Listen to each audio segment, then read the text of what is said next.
Morning.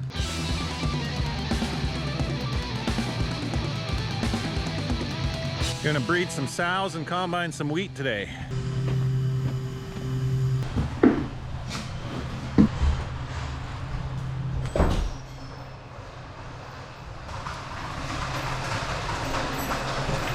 Ready to do some breeding?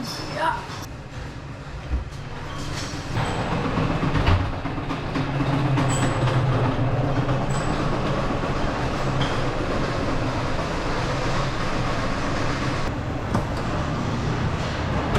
Morning. Morning. You alright being on YouTube? Am I getting some money? Yeah.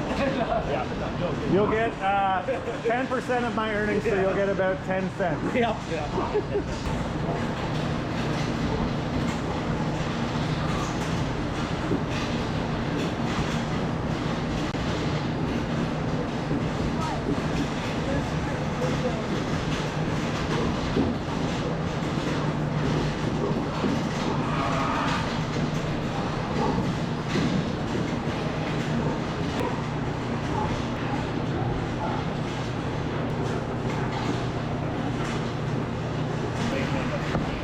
No.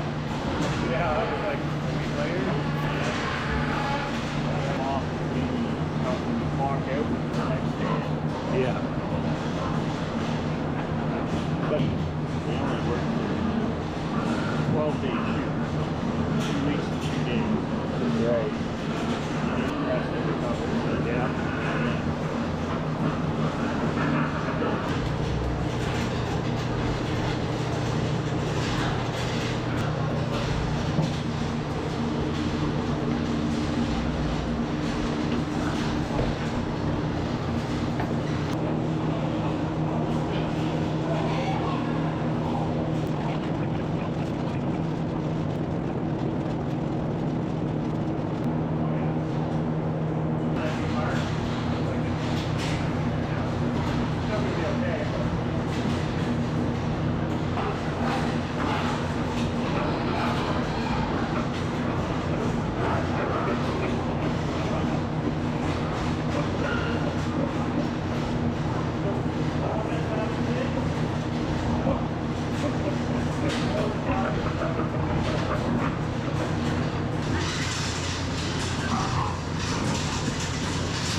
So what we're doing is moving these bores in front of these sows. They're called teaser bores. And when you move the bore in front, then the sow stands solid in heat. She shows that she's ready to be bred. Then we put some weight on her to make sure she stands good. Get the rod up there and locked in and hook the bottle up, and then we let the sow draw the semen out of the bottle. This is called artificial insemination. So this semen is from bores at a bore stud an hour away from here. We get it delivered here, and then we breed them like this. So we only have a few bores on the farm because we only need them to tease the sows to get them interested, basically. Today's day 2 of our big breeding days. So these are all the sows that were weaned on Monday that are getting bred. They'll breed on Friday and Saturday. Today's Saturday. So they got the blue lines on them already. So the ones with 3 blue lines on them were already bred yesterday, and we're just breeding most of them for the second time today. And then after today, we'll be done breeding for this breeding window. Since we do batch farrowing, we'll breed for 9 days out of every 4 weeks because we don't want them farrowing outside of the batch. So we breed about 210 sows per batch, and that way we'll have about 180 or 185 farrow, which will create our batch.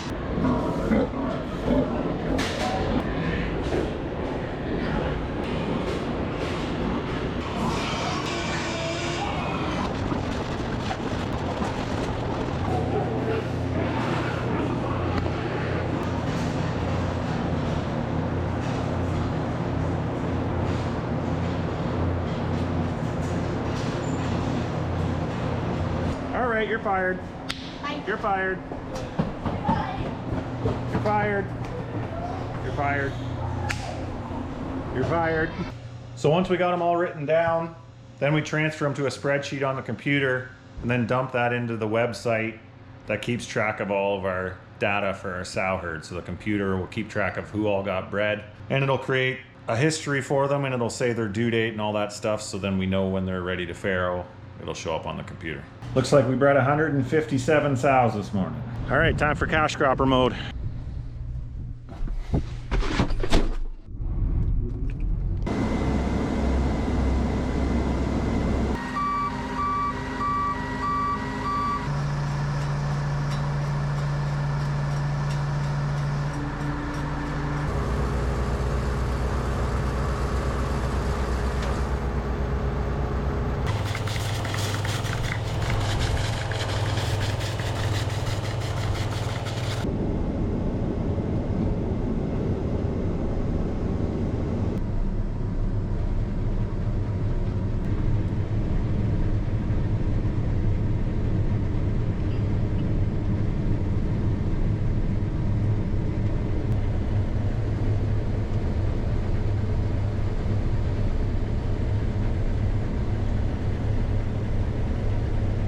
So we've got just about 100 acres left in this field, so we would need a really good day to get that done today. It probably isn't going to happen. There's some little tiny river flat kind of fields at the very back here that are always a little bit time consuming dinking around in there. So we're probably not going to get this 100 acres off, but that would be awfully nice if we could. Then we would be done wheat. We share this combine with my uncle, so if we get done today, then he could move it over on Monday morning. Instead of wasting valuable combining hours moving the combine. It would be nice to wrap it up today.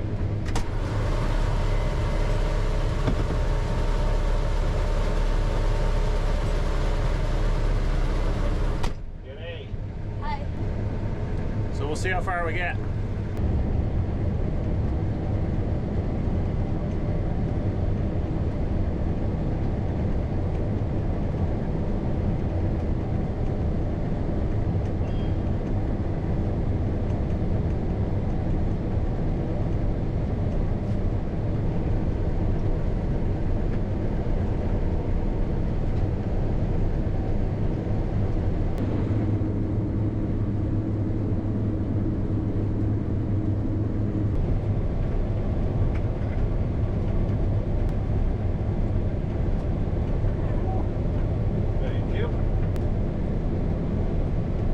So the plan after the wheat's off is to spread manure on all the wheat ground. So we'll get most of the pits pretty much empty. And then we're gonna try spreading cover crop seed on this year and then disc ripping the seed in and see how that works. We have been doing strip tilling in the past, but we're getting a little bit sick of that.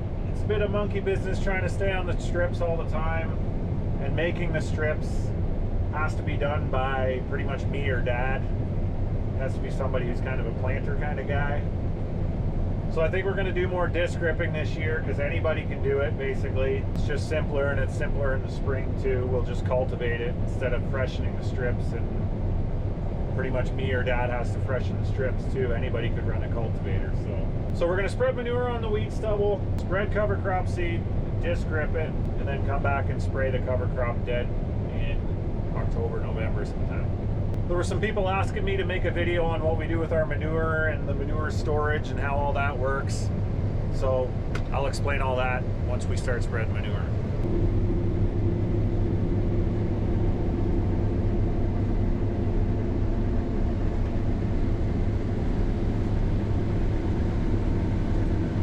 After the wheat comes off is a nice time to spread the manure. It's the summertime, and that's normally when the land's the driest, so the compaction from our manure tank isn't quite as bad if we do it in the summer on wheat stubble versus trying to do it in October after some beans come off or after some corn comes off. So it's a good time to get the manure out.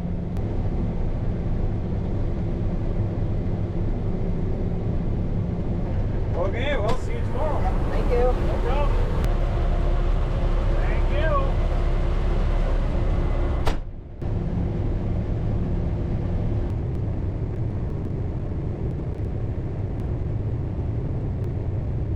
Well, it's 10 to 7 now, and I got about 20 acres left. So if I could go till 9 o'clock, I might just get this done. It's Saturday night. It'd be really nice to finish this off and go in the house and have a rye and coke.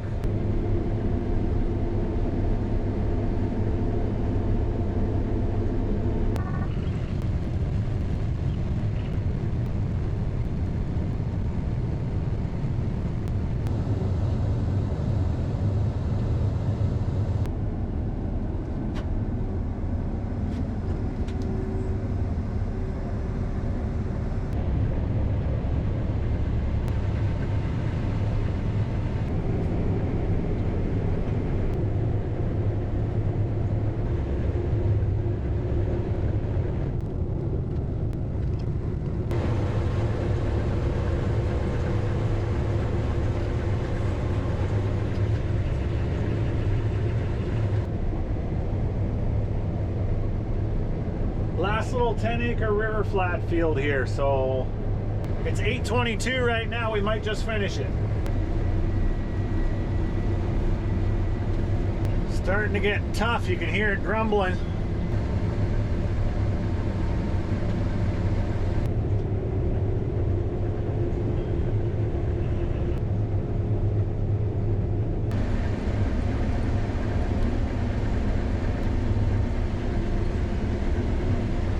Well, that's gonna do it.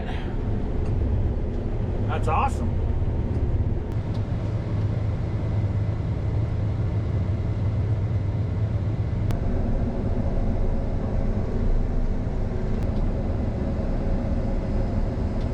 Well, that's that. Kind of an uneventful video, but that's a good thing. We got a lot done because there was no problems or anything like that. So maybe it makes for a boring video, but at least we got a lot of work done. Thanks for watching.